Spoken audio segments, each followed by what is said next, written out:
John has got to shouting about the big shot businessman. They say you can't trust love nor money, you don't know where you stand. You've had enough, John, you've gotta go. Do you remember a time when music did not try to impress you, but simply told you the truth?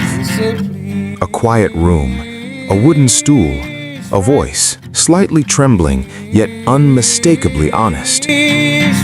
Imagine a dimly lit Irish pub in the 1970s, the hum of low conversation, a glass set gently on the counter, and somewhere in the corner, a man begins to sing, not for applause, but because he has something to say. Now, ask yourself this: when did we lose that? Because what we are witnessing today is not just entertainment evolving, it is something deeper, something far more troubling. The soul of storytelling quietly slipping away. It's like a holy trinity of Irish entertainment here. Lots of moments over the next few days when the whole of the world is coming together for Paddy's Day. What's the plan, Mick? Is it really the whole world is coming together for Paddy's Day? I kind of think so. This is how you talk it up, Tommy. It's done. It's over. Paddy's Day is... It's... I don't know. We need more... Get it off your chest, Tommy.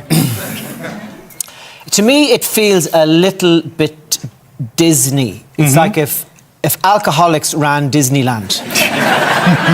In a recent moment that seemed light-hearted on the surface, three remarkable figures sat together: Mick Flannery, Tommy Tiernan, and Glenn Hansard. A musician, a comedian, and a storyteller. Three men who, in different ways, have carried the weight of Irish identity through their work. But beneath the laughter, beneath the charm, there was something else. A quiet done. It's over. Paddy's Day is... It's... I don't know. We need more... Get it off your chest, Tommy. To me, it feels a little bit Disney. It's like if alcoholics ran Disneyland. That's the bang of it I get. It's missing... I don't know what it's missing, but in terms of a day when we acknowledge one another and acknowledge the country we're living in and our history and the possibilities that we have inside us.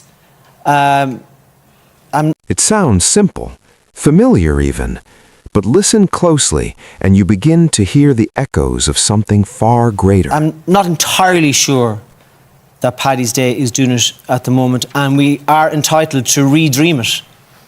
Do you think we can?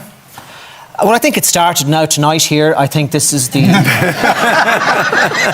I don't know, but when you say something like, oh, the whole world is waiting for Paddy's Day, No, I didn't say they're waiting for it. I said the world Rewind the tape there now, and that's what you said.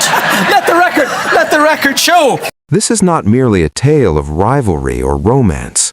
It is a story about being trapped, about the quiet desperation of lives that never quite become what they were meant to be, about men sitting at poker tables, not because they love the game, but because it is all they have left. A new festival that acknowledges, celebrates Irishness. That's where I'd start.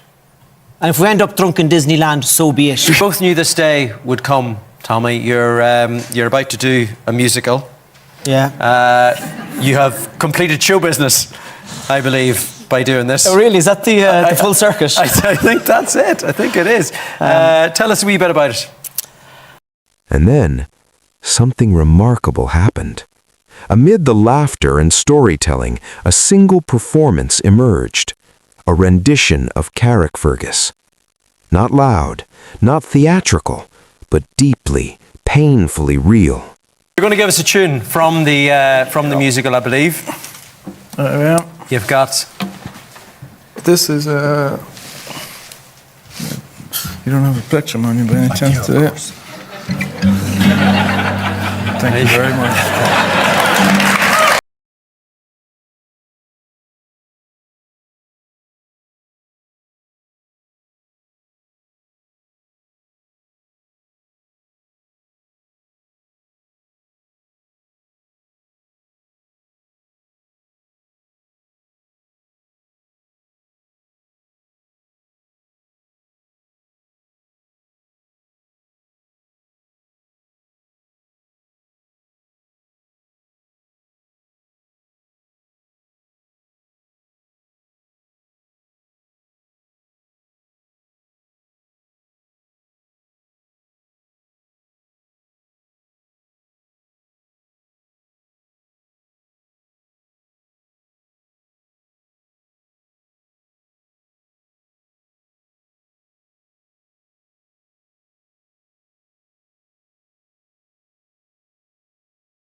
moment, everything stopped. The jokes faded, the audience shouted, and what remained was truth. Tommy Tiernan described it best. He spoke of how in life we are all moving separately, living our own stories, rarely intersecting. But sometimes, just for a few minutes, we come together, and when we do, something beautiful happens. But then, he said something else, something that unsettled the room, something that may unsettle you. He questioned St. Patrick's Day itself, not in anger, but in disappointment. He suggested that what was once meaningful had become something else entirely, something artificial. Like Disneyland, he said.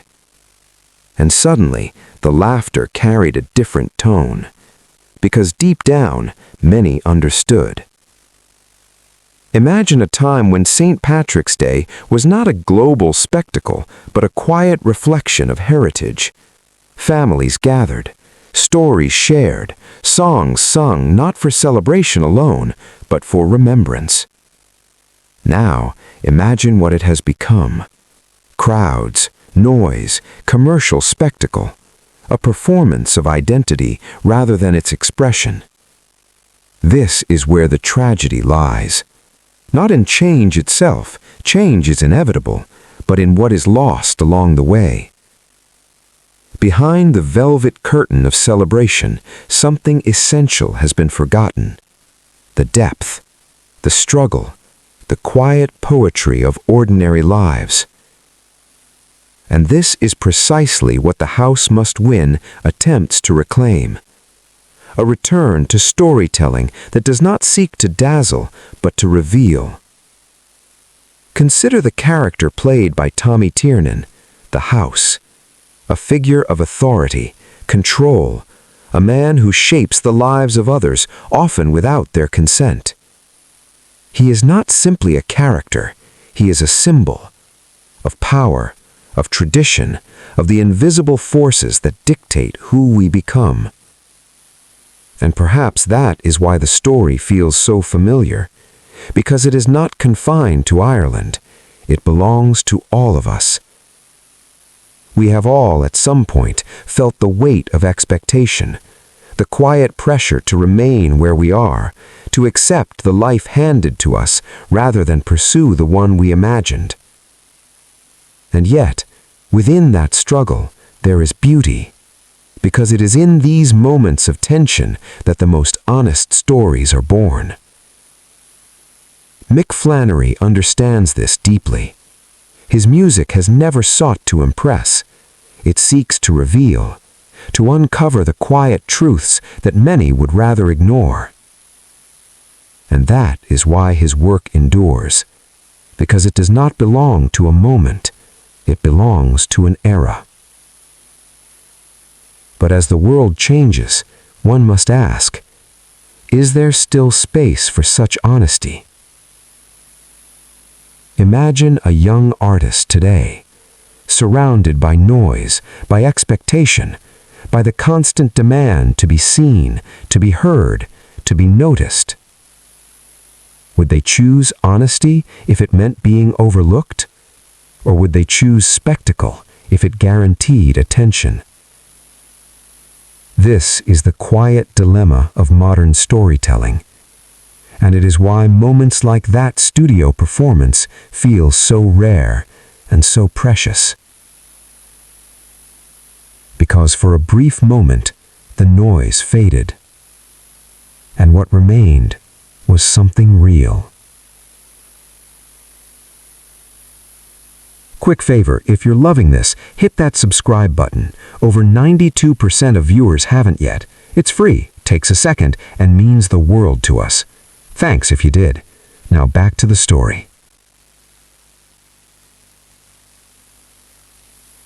The truth is, we do not lose culture all at once. We lose it gradually, in small compromises, in quiet adjustments, until one day we look back and barely recognize what remains.